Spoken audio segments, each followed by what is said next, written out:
We've done The Hunt, The Hunted, Surviving the Game, and now our final one, Easy Target. Hard Targets. Fur? Did I Please watch? tell me you did not watch the wrong Oh movie no! again. Don't tell me. Oh my gosh. Wait. Just make sure we watch the same movie. Mine had Pee Wee Herman, and he's lost in Africa, and he's being chased by lions. That's the one you watched, right? Easy Target. No, I watched Hard Target with Damn it, Jean-Claude man. Van Damme. What the hell, man? Is this where you're going to start blaming the Russians? I'm blaming stupid movies called Easy Target with Pee Wee Herman that looked interesting on the cover, but was terrible. Well, I'm not reviewing that one because I never liked Pee Wee Herman, so let's just get to Hard Target.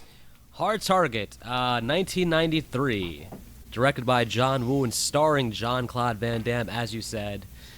Van Damme, this is probably one of his last big movies, I would say. Late 90s, early 2000s, wasn't too kind to Van Damme's career. He fell off the map a little bit, kind of fell into a lot of straight-to-DVD movies. Some probably pretty good, some not so good. But this is pretty much peak Van Damme, 1993. Peak Van Damme, peak action movies in general in the 90s. And more importantly, directed by John Woo, who, famous Hong Kong director, this is his first big U.S. movie. He would go on to do Broken Arrow, Face Off, Mission Impossible 2, a lot of classic action movies from the 90s. And most importantly, though, we're reviewing this because Lance Henriksen is one of our favorite actors. So That is fair. No, especially since, ever since Pumpkinhead, he's always held a very tough place in my heart. Is that the correct way to say it? A tough place in your heart?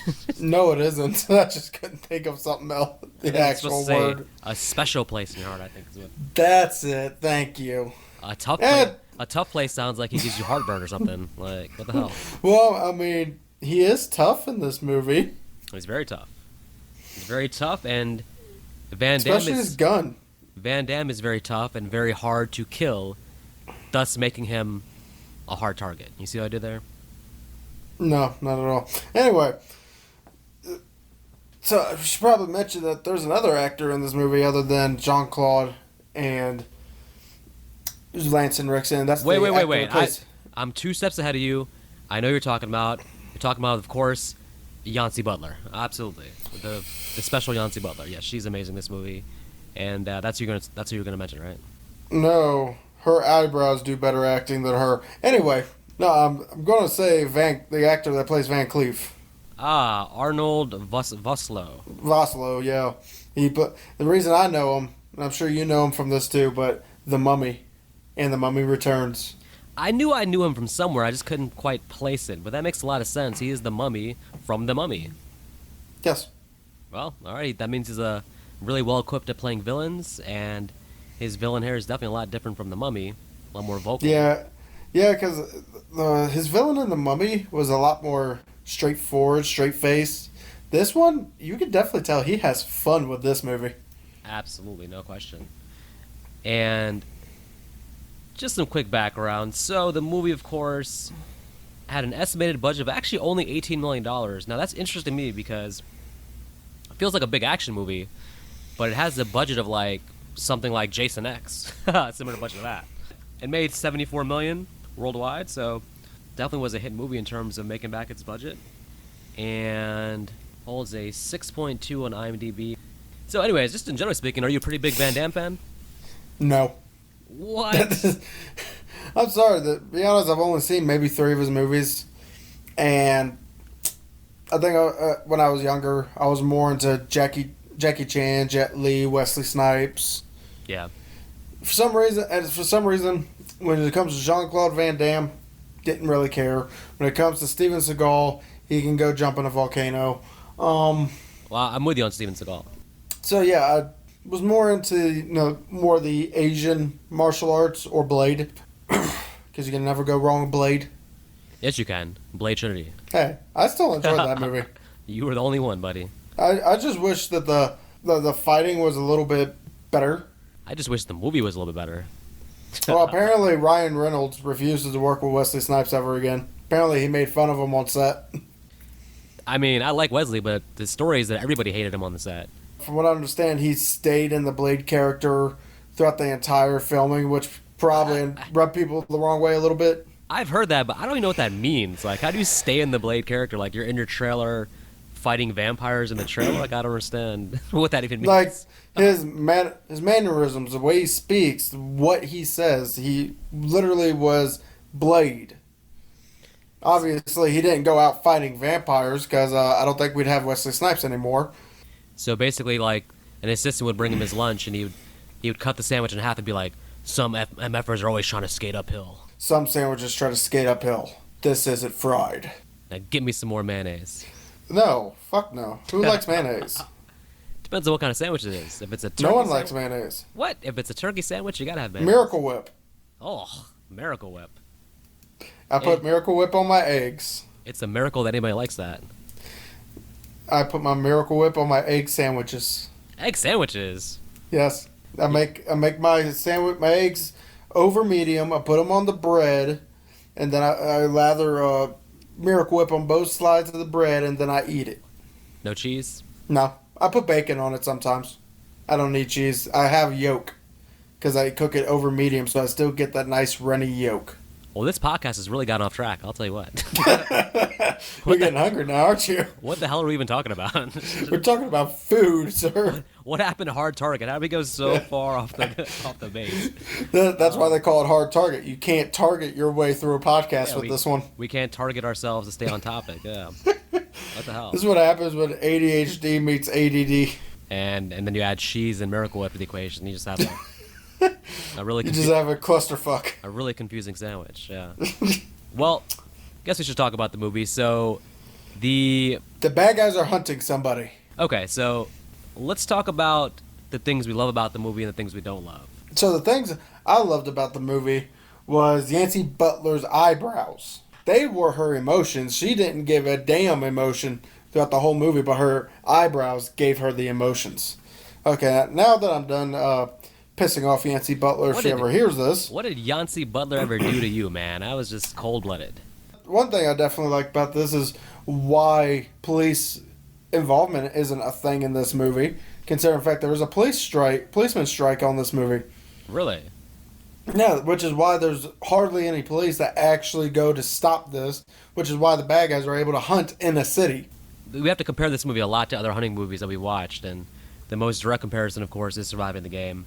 This, of course, is a totally different dynamic because we're in the city and not in wherever the hell they were in Surviving the Game. So it's a different feel, but both movies came out really around the same time period.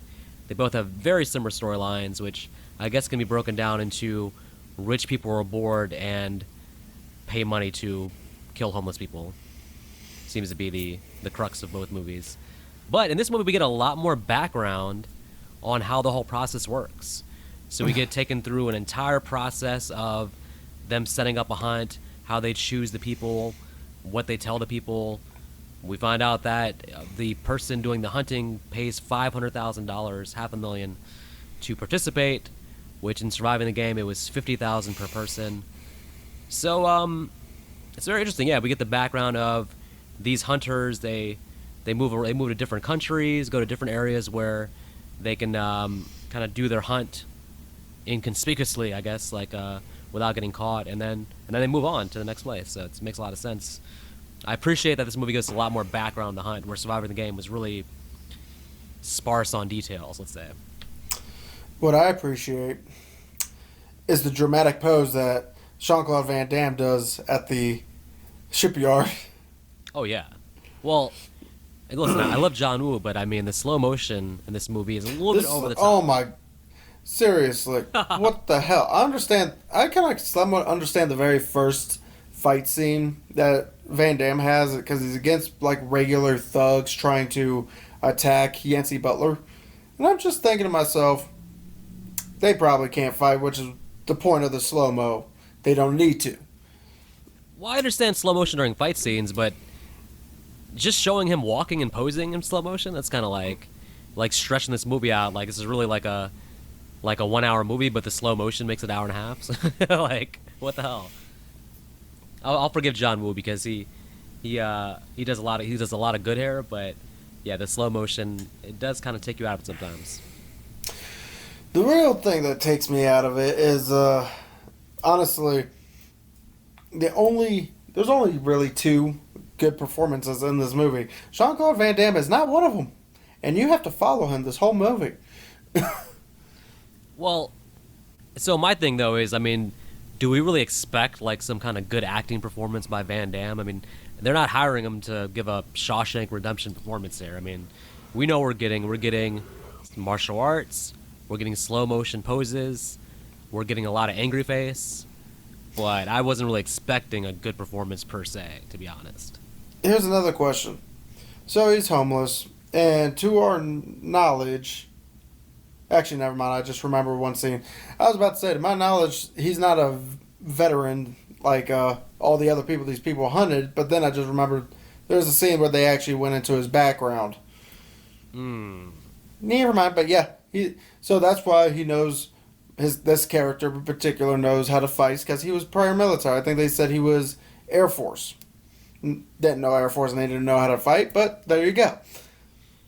Yeah, I mean, we start off with him basically being somebody who apparently doesn't pay for his meals and likes to skip out on his checks and.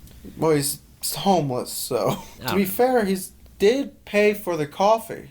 He gave like a quarter. Back then, that's how much coffee probably costed in that diner is a quarter. This movie didn't take place in the 1930s, all right? It took place in the 1990s, but that's besides the point. Yeah, I don't This think looked like an inflation's old been school diner, that bad. and most likely a quarter is fine for a small cup of coffee. In the 1930s, yes. Not in 1993. Well, listen, he should have saved his money because he obviously owes money to this shipyard and he can't get on the boat unless he pays the money back. He could have gave Yes. the guy a quarter and said, "Hey, look, this shows that I'm good for it. Take my quarter, and that means I'm going to pay you the rest and let me on the boat." But he didn't have that quarter to give the ship guy, and thus no boat for Van Damme. And thus means he now has to work with Natasha because she offered to give him $100 a day to help her find her father. Which, at first, I was thrown off by the idea of like, what the hell is she hiring him for? Because, like, I guess it's just for him to be security, but then he basically helps with the investigation. Like he's a cop now. I don't understand. He's a PI. It's really weird. Yes, he was military. Remember, he knows how to look at things in a very realistic point of view that helps him find things, which is why he was the only one who was able to notice, hey, this damn dog tag has an arrow hole in it. Yeah, but what if he was a chef in the military? I mean, Steven Seagal was in his only good movie. That's true. Kills the villains with egg sandwiches. And cholesterol. So, with marijuana. cholesterol, he's killing people with cholesterol and calories. Van Cleef. I don't know if I've ever seen a movie that had two amazing villains that feel like they're on equal grounds. Like, even though like maybe Lance is more of the main guy, they kind of feel like neither of them feels like the secondary villain. They feel like they're both like 1A, 1B, like on equal footing essentially. And it's probably because you can definitely tell that they've been through a lot of these hunts together. They've done this for a long time, and you can definitely tell that they have not only respect, but they are also friends. They want each other's respect more than anyone else's respect. Which is why, in a later scene, Lance even asks Van Cleef, "Are you mad at me for not listening to you?" Yeah, one of the executives for Universal, after watching the movie, had said that he wished that they could have actually, just seeing their chemistry, he was like, he wished they could have made their own film together, just focusing on the villains. They were that good. So I agree. They're the standout about this movie. It's kind of their story, with Van Damme kind of tied into it. So. It's their story, but Van Damme's the one that's killing them. Van Damme is our antagonist here, not them. Were you still cheering for them after they killed Roper though? No, I liked Roper. Roper was a fun character, but I enjoyed the process of them setting up the hunt again and us getting the behind the scenes on that. My question is, when Roper got there to his hunt, it still seemed like they were not really still seemed like they were giving him the option to do it. They were like trying to get him to agree, like convince him to do it, versus just like forcing his hand. So that was kind of puzzling to me because I was like, well, they've invested all this time and money. It's like they have to do it, but it felt like they're still giving him the option to like walk away if he wants. It was kind of weird. It's more or less in a sense, a respect for the hunt itself, more or less, and also something tells me Emil, Lance Henriksen's character, and Van Cleve has a slight respect for all these people that they're getting on there because they are veterans. They know that these people can be able to survive if they keep a level head because they've done it before. Right. So I feel like it may actually be more of a kind of a respect thing. They're trying to show respect to the people that they are hunting. Yeah, that makes sense. The now my question is maybe this is bad editing. I don't know, but they tell Roper they're like, hey, you got a 5-minute head start. Don't waste it. And then they cut to like immediately them right behind him. Like, was there actually a head start? It seems like they barely let him move before they started coming after him. So where was the 5 minutes? So I feel like he got his 5-minute head start. However, they kept the motorcyclist with him so that way they knew where to go, so they don't actually have to hunt the guy. And that feels very unfair because I'm immediately thinking, hey, like, no matter what this guy does, they're going to shoot him down because they can't afford to let him escape, even though they're telling him, hey, if you get to this point, then you get the money. It's like, dude, they're going to shoot you no matter what. So it feels unfair, you know? So what I feel like is I understand they probably didn't mention this to Roper because not many people, or he's the very first one to do it, but I feel like once the person who originally paid for the hunt is killed, then the hunted should then be allowed to go free. Well, it'd be nice if we were making the rules.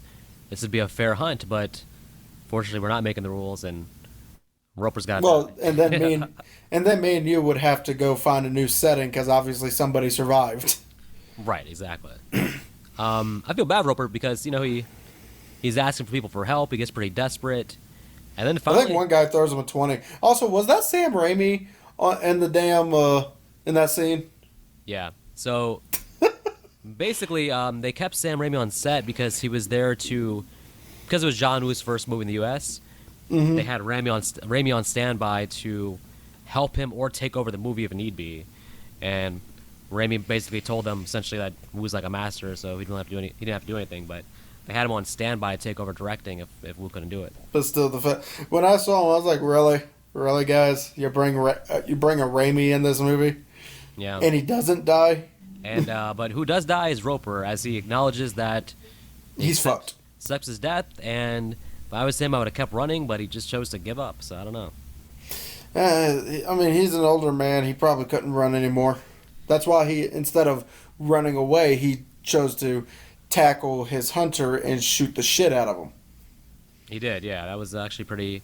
And so I don't understand though. He shot him, but then he used too many bullets to kill him, and thus the gun was useless to him. He should have kept the gun, kept some bullets in there, because then he had a chance. But he uses all the bullets up and throws the gun away. It's just stupid. Also, we should also mention Lance Henriksen is better at mercy killing versus Ruger Hauer. Holy crap! What the hell? Yeah.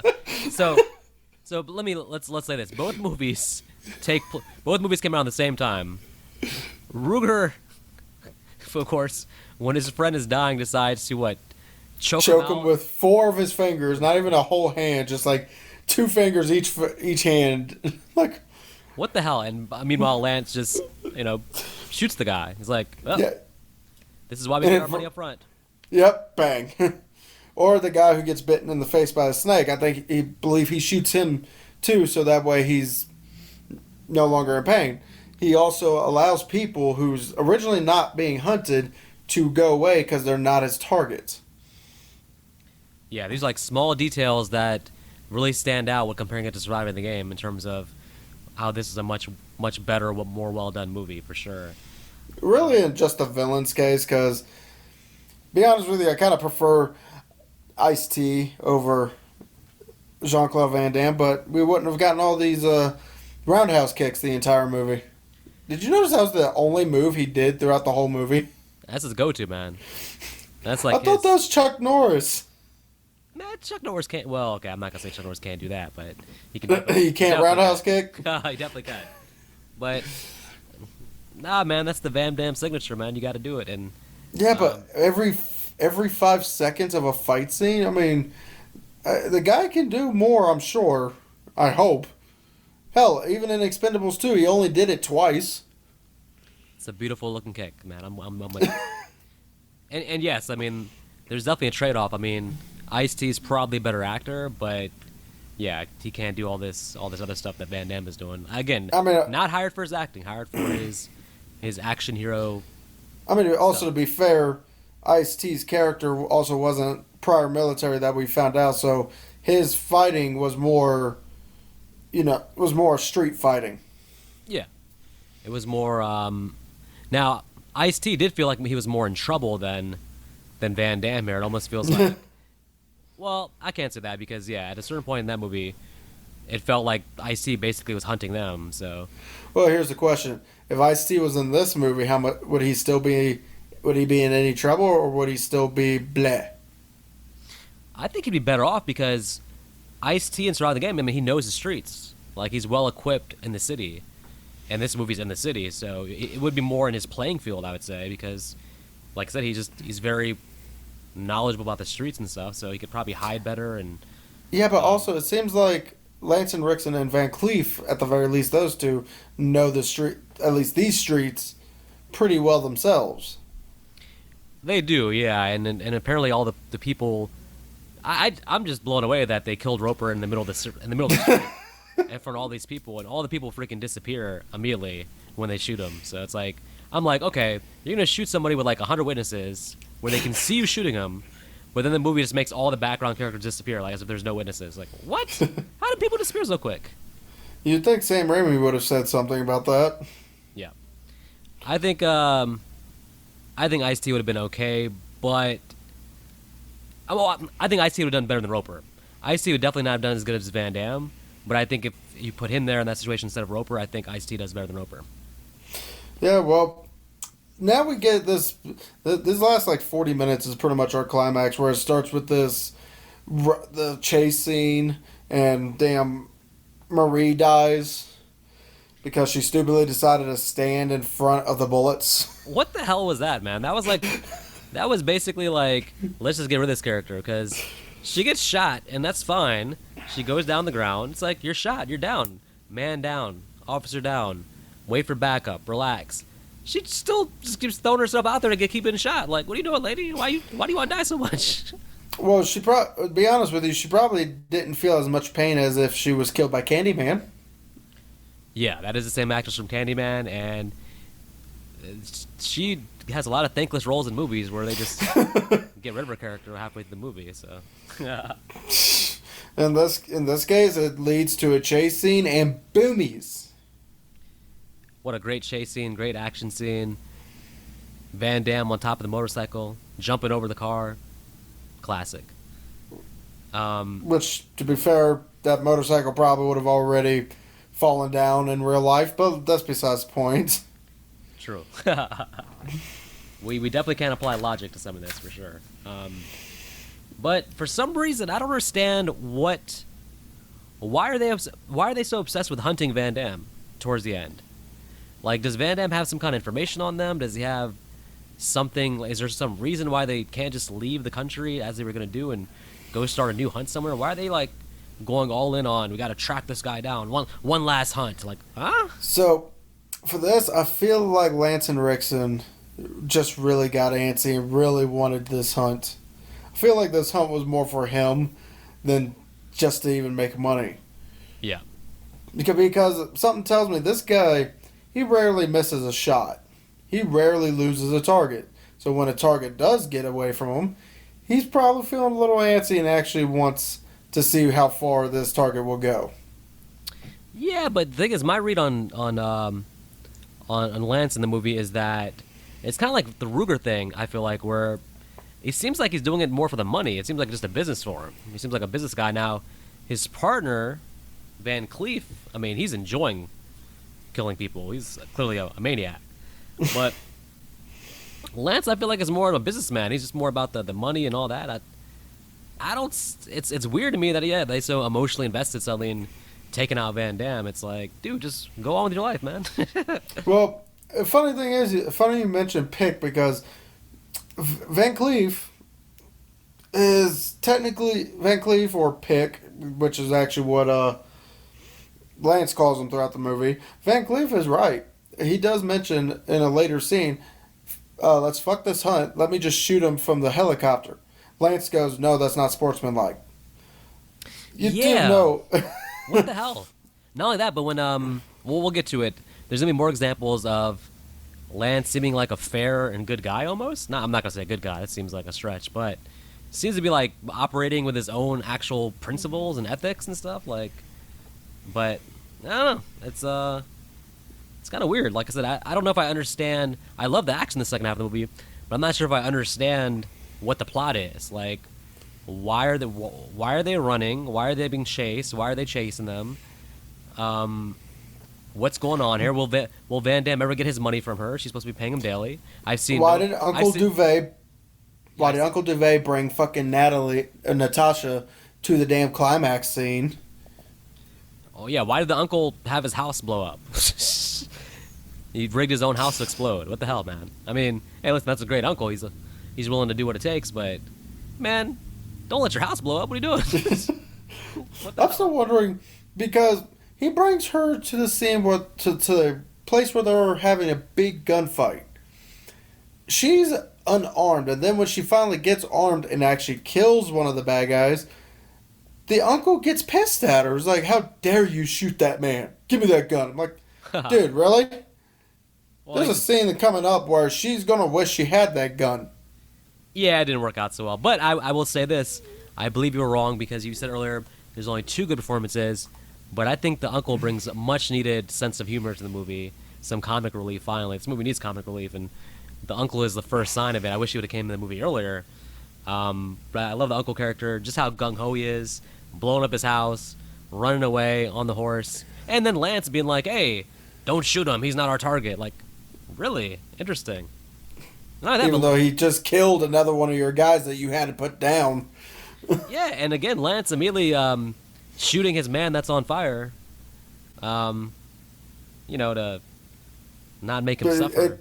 Yeah.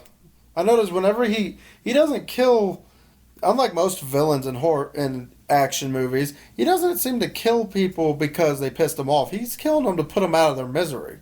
They piss him off, fine. He can still use them in the end because they'll still listen to him. Yeah. Yeah, I don't know. I don't know if it's it's interesting. They normally in movies sometimes they try to make the villain be as evil as they possibly can be, right? Like just no mercy, will turn on their own men, screw principles, blah blah. But yeah, they really do a good job of making him, to me, just like an actual human being, like a businessman who is a real person and not like just generic evil villain. So. Mountain Dew. Are you listening, or are you drinking your Mountain Dew? I'm drinking my Mountain Dew. Damn it, man. Anyway, there's one thing I'm very disappointed in this movie, though. They do not give Van Cleef or Chance a fight scene.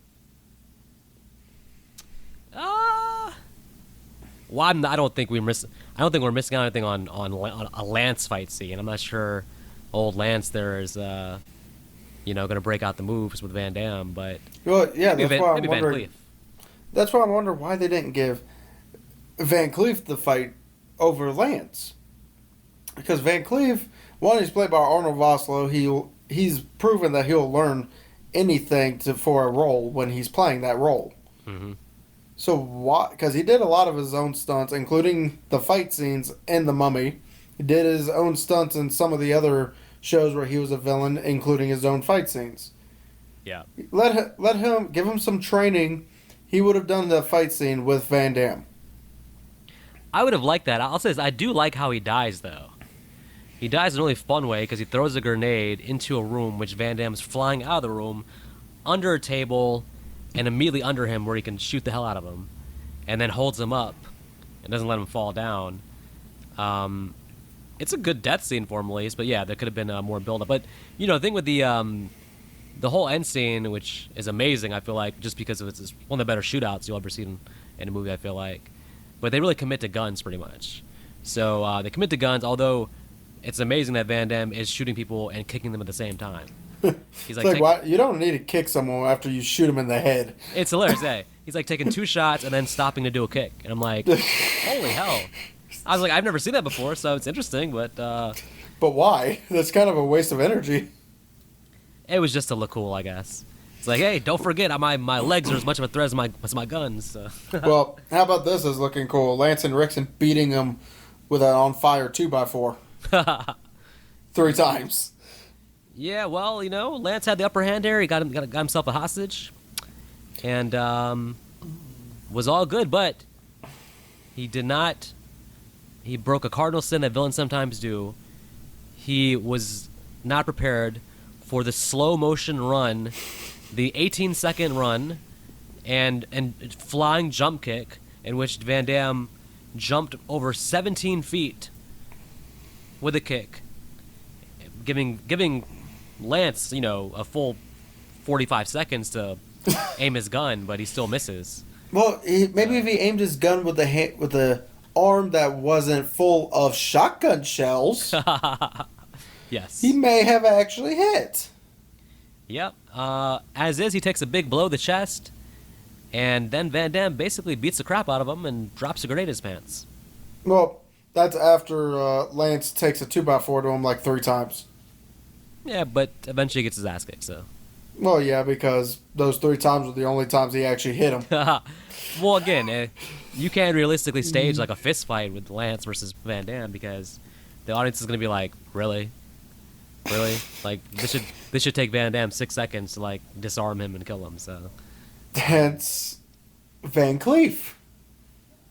Van Cleef is dead, though, man. He took it to, like, 9 bullets, so. Well, let's talk about I just feel like they give the fight scene to the wrong villain. Let's talk about how hilarious Lance's death is.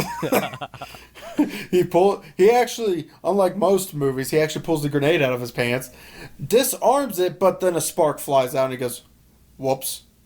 This is surprising because I thought it was going to be a generic, like, he just can't find his pants and just blows up, but he finds it, disarms it, he's like, ooh.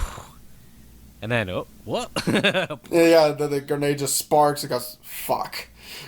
Hilarious. So much better, and again, I hate to keep shitting on surviving the game, but compared to Ruger going poof, disappearing into thin air, this is so much better death. Well, that's because this one was actually bloody. Yeah, I don't. He went everywhere. He went over there, and up there. I guess there's a difference between a movie that has a budget and a movie like Surviving the Game, where clearly they ran out of money and we're like, we don't even have like time to film any more Rutger. We can't pay him anymore, so just have him disappear. Just poof. He's just gone. And Ice-T walks away without ever looking back to see what happened. I'm surprised there wasn't a Surviving the Game 2, because obviously Rutger Hauer ain't dead. He ain't dead. He teleported for sure back to the Capitol. Man, well, should we get in the categories? Yeah, categories, I guess. Unless there's something else you wanted to talk about real quick. Let me think. I'm trying to think about what we talked about last week if we missed anything. I feel like we touched on mostly everything. Almost everything. I mean, I feel like there was a few jokes we're missing, but too late now. I know. We added some new stuff too, I think, though. So. Yeah, so anyway, categories. All right, well, best scene, there's a couple that you could go with. For me, I am going to go with the whole ending shootout. I just think it's a balls-to-walls action scene, and it's a chance for John Woo. He really does specialize in shootouts, I feel like. And so this is like... He does.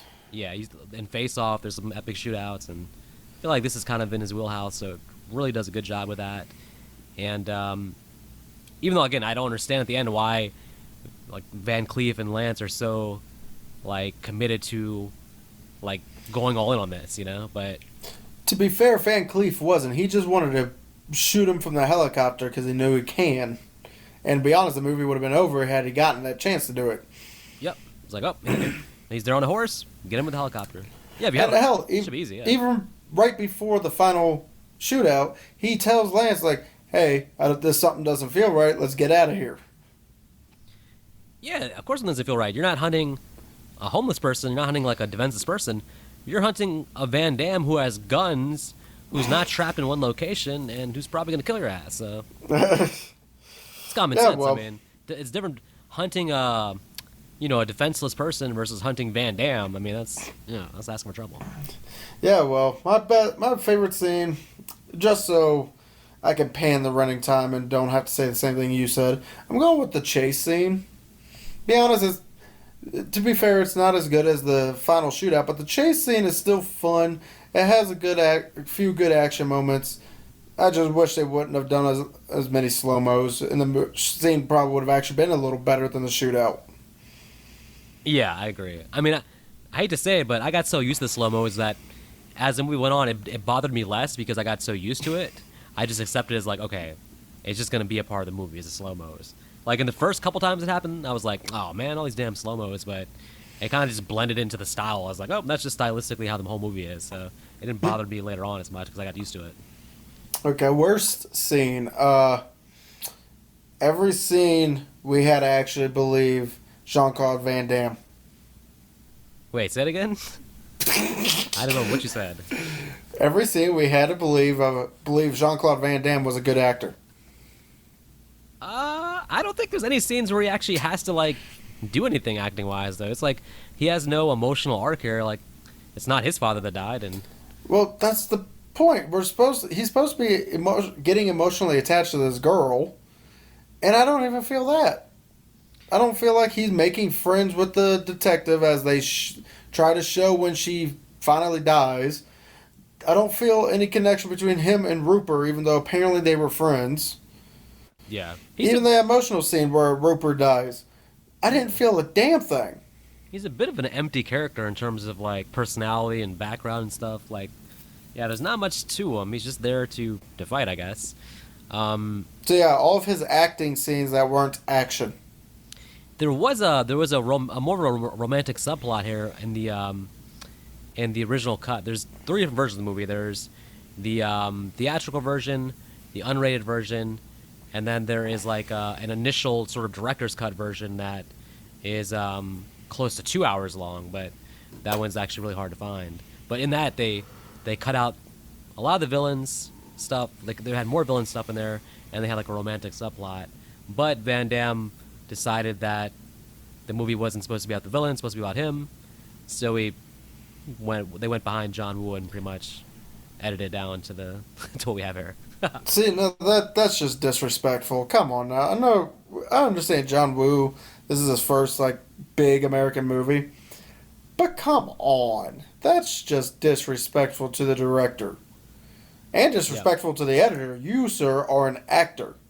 No one gives a shit about your acting in the first place. Well, again, remember, just to put perspective on how they saw Woo. I mean, they had Sam Raimi on set, like, overseeing everything because they didn't trust Woo. So it makes sense. Then they were like, okay, well, we get to do the final editing cut and stuff.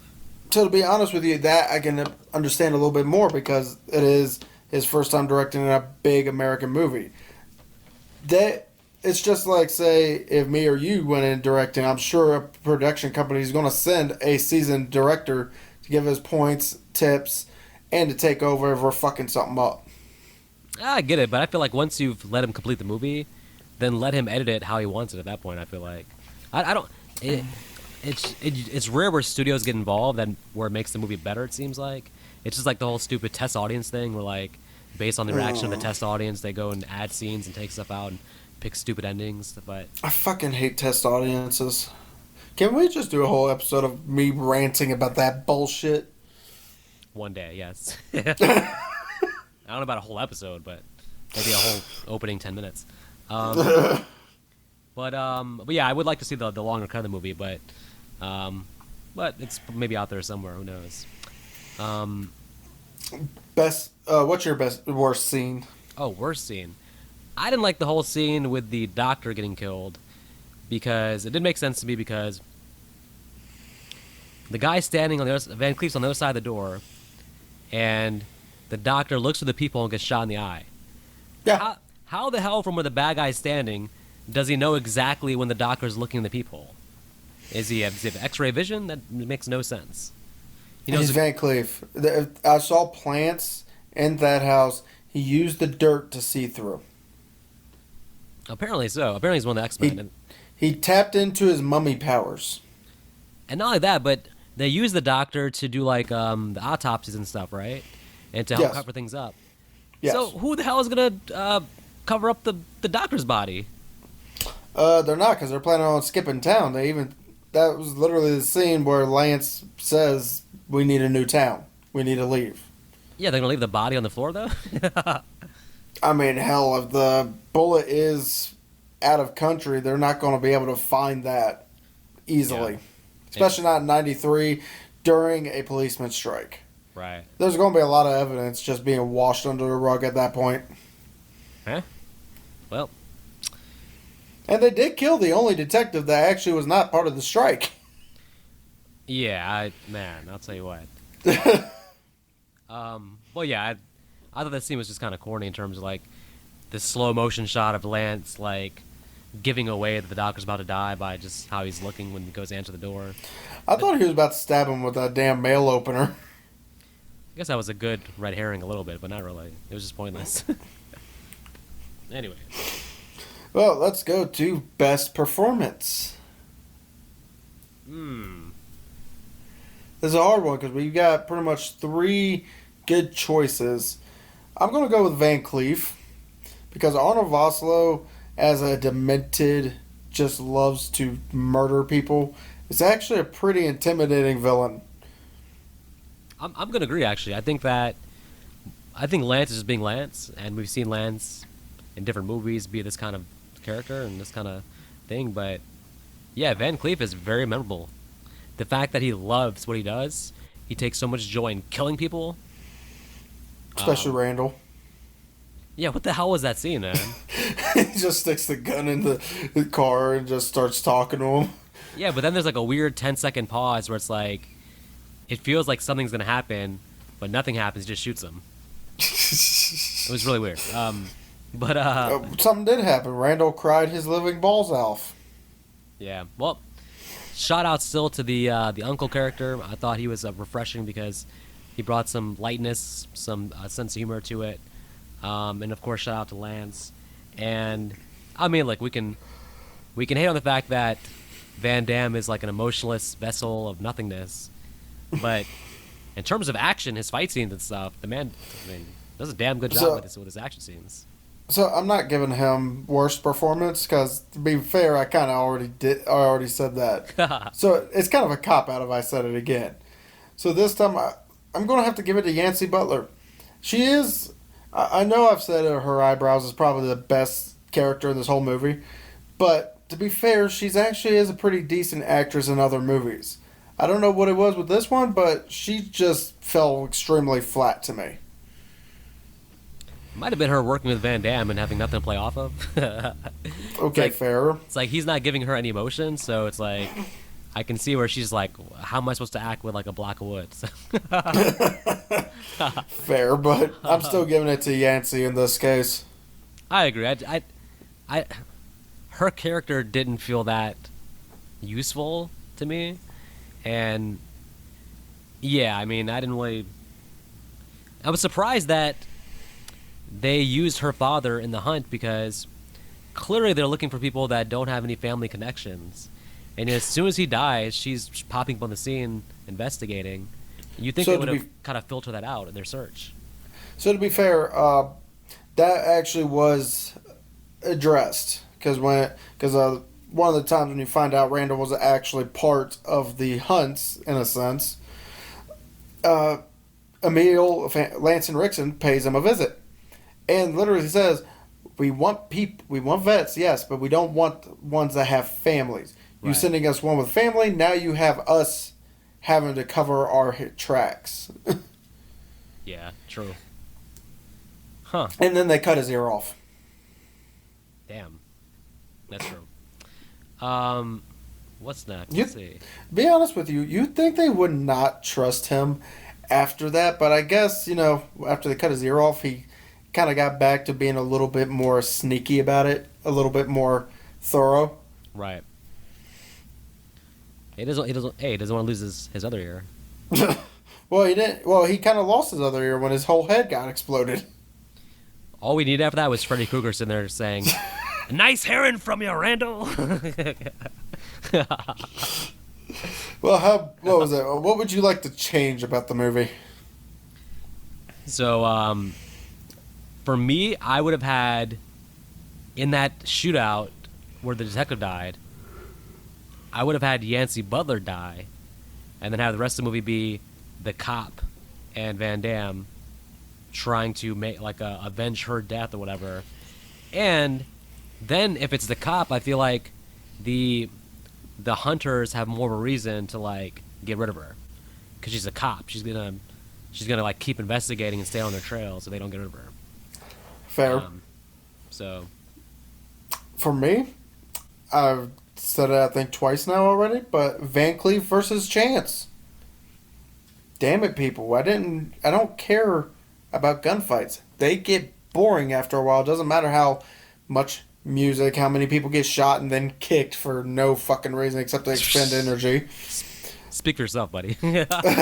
But to be fair, but they should have been the ones to have the fight scene. It would have definitely been a little bit better than Lance Henriksen's fight scene. And then you can still give Lance Henriksen his 3 hits and then KO. Yeah, that's true. I think that probably. Yeah, It's interesting they didn't do it. You're right. I mean, it would have been good. I like how Van Cleef died, but yeah, there could have been a nice setup before that with them doing something fighting wise. Yeah, and then they go to Jean-Claude just saying fuck it, grabbing a gun and shooting him 9 times while laying on his back. I love That sounds dirty. Yeah. Yeah, what the hell? Get your mind out the gutter. I'm sorry, the next movie we're doing got my mind in the gutter. Oh God. We'll get to that when we get to that. So what's your final thoughts, sir? Well, let me say this. I do feel like this is a great classic action movie, essentially. With action movies, you have to kind of give a break to the idea of like there's going to be plot holes. There's going to be things that don't make sense. There's very few action movies that don't have some kind of plot hole going on. So I'm a little bit more forgiving in terms of like the acting and the story. Because it's an action movie. It's like, I mean, that stuff becomes secondary in this kind of movie. So I'm a little more forgiving. That said, I do think that, as I think about it, I do think they could have done more with Van Damme's character. I feel like he is kind of an empty protagonist in terms of like, you just don't know, he doesn't talk a lot. He has very few lines of dialogue. You never really learn anything about him. I really hope he got paid at the end, by the way. The last scene should have been like, okay, lady, you owe me. And just him calculating up how much she owes him. But overall, it's a fun movie. It's a really fun movie.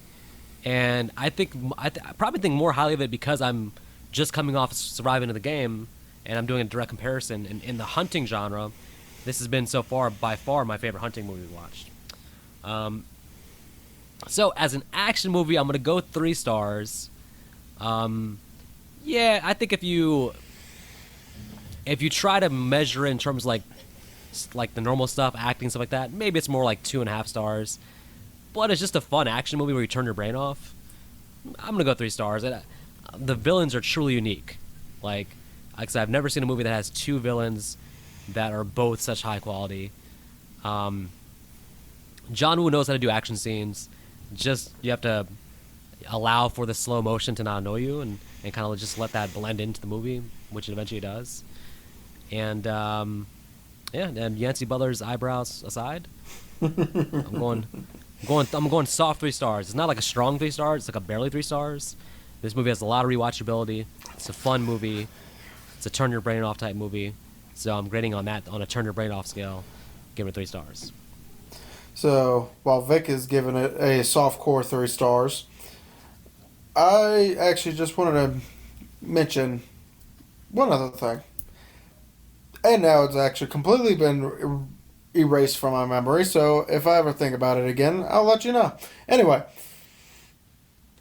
I have no idea. While you were talking, there was something that came up, but I don't know why my brain just like, yeah, no, now it's your turn to talk. Go fuck yourself. Oh, why? Okay. It'll come back. Anyway, yeah, if it's important, it will. But anyway, as you were saying, it's a fun action movie. Got to turn your brain off with some of the acting in it. As the plot holes, sit there to enjoy. However, I am not one of those people. I am the asshole of this group. Hey, So overall, just for the act. you said it. What? You said it, not me. So. So overall, I'm actually giving this movie a 2.5. It's fun. It's a fun action. However, with our main characters, the ones we follow the most are either flat characters, so everyone else can progress, or they're just not living up to the potential that I know they can do. It really drops the movie for me. I can't stand slow mo. I can't. Fuck it. It's just an excuse to make bad action scenes look okay. Yeah. So It pads the runtime a little bit also. yeah, and I don't need that. And also, they missed their mark with a certain fight scene that should or should not have happened, but okay, it should have. At least, hell, you could have done it in the middle, have Van Damme win the fight, and then do that shootout during the shootout. True. Either way, I feel like those two should have gotten some semblance of a fight scene. But since they didn't, and the acting and some of the plot holes, I'm giving it a 2.5. It's fun. I'm probably not going to put it back on to watch it for a little bit, though. Oh yeah, I don't think it's a watch all the time movie, but I think it's a perfect movie to revisit like maybe every 5 years, and give it just enough time to where you don't remember all the details, and then watch it, and it's fun. So yeah, I mean, hey, 3 stars from me, 2.5 from you. That's actually for us. That's really positive because we don't. I don't think I've given 3 stars in a long time, and I don't think you've ever given 3 stars. Not true. I've given it 3.5 stars to Nightmare on Elm Streets 1 and 3. And randomly, the fan. What the hell, man? No, the fan I think got a 3. That's what I'm saying. I'm saying that's the last time I saw you give 3 stars. I think. Hey, it's because I like the fan. Get over it. Well, I'm not a fan of the fan, so. Well, that's because you're a bitch. But I am a fan of Van Damme, so. And, folks, today, this podcast was a very easy target as we watched Hard Target, as we reviewed Hard Target. And just want to say before we go, please again, please subscribe to Blah, our blah, blah. Yeah, please. I'm mellow mash mouth right now. Please subscribe to our YouTube channel, and all of our podcasts, well, most of our podcasts are up on the YouTube channel, so check us out there. And if you are being hunted, again, if not McDonald's, IHOP is not a bad idea either. And if you are ordering an egg sandwich, do not get Miracle Whip on it, no matter what Nick says. Okay, well, and if you read books, do not read I Stance. Oh, Ooh. what the hell? Ooh. I don't even know. They don't even know what that is, buddy. So. I am trying to break you. Yeah. Okay, I'm Well, kidding, people. well, My wife has not given me her review yet. I don't even know if she's read it. I don't even know if it actually arrived yet. Oh yeah, I don't It know. was supposed to arrive Friday. Oh, sweet. Well, thankfully for us, in this situation, Nick is like John Woo, and I'm like the studio that gets to go in and do the final edit on this podcast. So. Well, as always, folks, if you don't have anything better to do, please listen to our podcast. If you do have something better to do, listen to our podcast anyway. Fuck whatever's better than this. While you're at it, eat some Welch's fruit snacks. Get yourself some chicken nuggets, all the hot sauce, all the hot mustard, all the barbecue.